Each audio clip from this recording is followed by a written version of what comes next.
हाय दोस्त, कैसे हैं आप सब।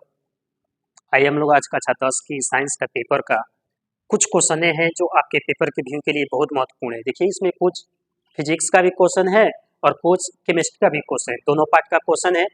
तो आप जरूर देखिएगा। लेकिन आप वीडियो पर अगर नए हैं, चैनल पर नए हैं, तो सब्सक्राइब करना मत भूलिएगा, क्योंकि आपके एक सब्सक्राइब से किसी का विकास हो सकता है। तो उस विकास पे आप पीछे मत रहिएगा, जरूर विकास करिए, क्योंकि आपके लिए हम मर रहे हैं तो मेरे लिए आप सभी को मरना ही तो बनता है।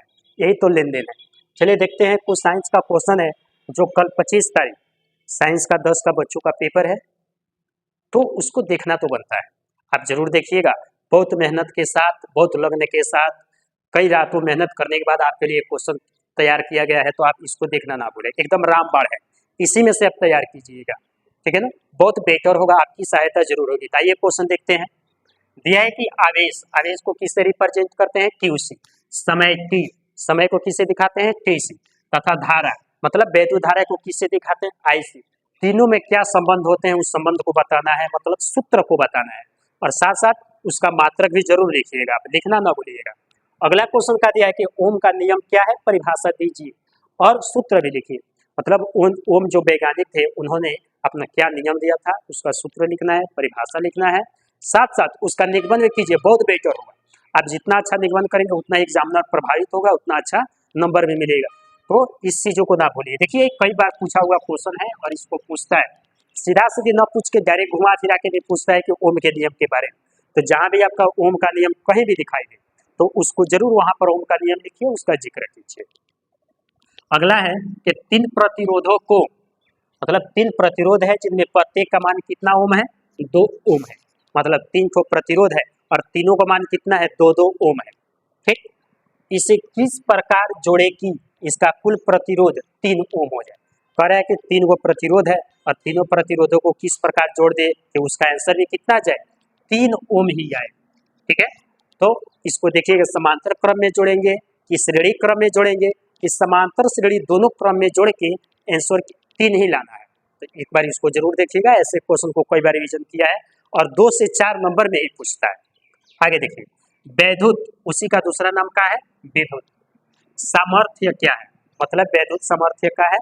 ठीक, सूत्र तथा मात्रक भी बताइए, इसका सूत्र भी बताना है और मात्रक भी बताना है कि इसका सूत्र क्या होते हैं, मात्रक क्या होते हैं, कैसे इसको निकाला जाता है। इससे संबंधित आपका एक न्यूमेरिकल भी पूछता है, तो उसको जरूर देख के जाइएगा।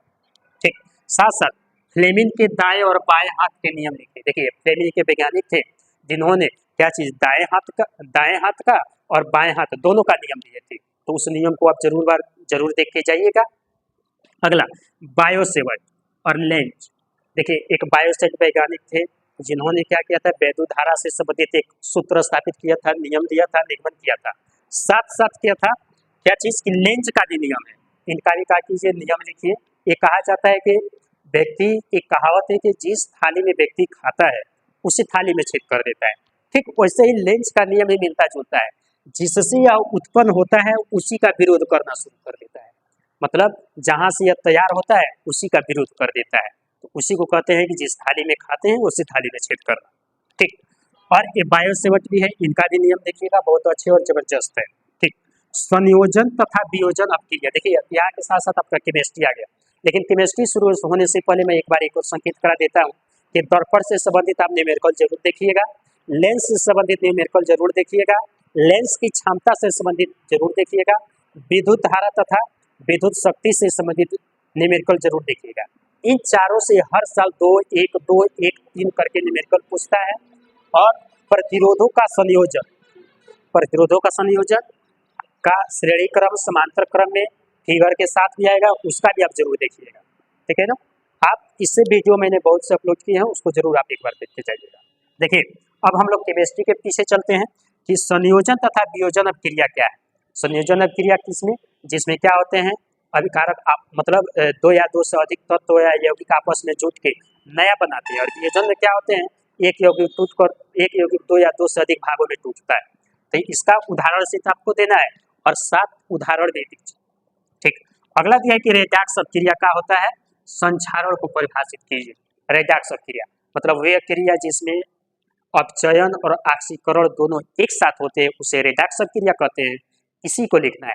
साथ साथ संक्षारण, संक्षारण का मतलब सीधी भाषा में समझिए जंग लग जाना, जंग लगता है तो उसके बारे में लिखना है कि लोहे में जंग कैसे लगता है, जंग लगने की प्रोसेस कैसा है, वो भौतिक परिवर्तन है कि रासायनिक परिवर्तन है, स्लो अभिक्रिया है कि फास्ट अभिक्रिया है, इस सारी चीज। और साथ साथ संक्षारण को परिभाषा भी दीजिए और बताना है कि संक्षारण होता क्या है। साथ पीएच मान क्या है, पूछ रहे हैं कि पीएच मान क्या है, तो एक पीएच मान का परिभाषा दीजिए और उसका पीएच मान कैसे मापा जाता है, तो पीएच स्केल के द्वारा मापा जाता है, इसके बारे में बताइए। साथ साथ क्या है कि दूध तथा रक्त का पीएच मान कितना होता है, कह रहे हैं कि दूध और रक्त का पीएच मान कितना होता है, उसके बारे में भी आपको बताना है। तो देखिए ये आपके परीक्षा के लिए ही क्वेश्चन है, जो बहुत महत्वपूर्ण क्वेश्चन है, इसको छाट के बहुत मेहनत से बनाया गया है, तो आप एक बार इसको देखना ना भूले। और वीडियो अच्छा लगे तो शेयर कीजिए, अपने दोस्तों को भी बताइए, सब्सक्राइब कीजिए। आपका गाइड कोचिंग क्लासेस में स्वागत है। मैं रमाश्री कुशवाहा आपके भविष्य के लिए बहुत मनोकामना करता हूँ। माँ सरस्वती से विनती करता हूँ कि इनकी मनोकामनाएं पूरी हो, आप 100% पास हो, अच्छे से अच्छे नंबर लाए, अपने गार्जियनों का नाम रोशन करें, संस्था का नाम रोशन करें, गुरुजनों का नाम रोशन करें, आपका विकास हो, आपका लक्ष्य प्राप्त हो। जय हिंद दोस्तों।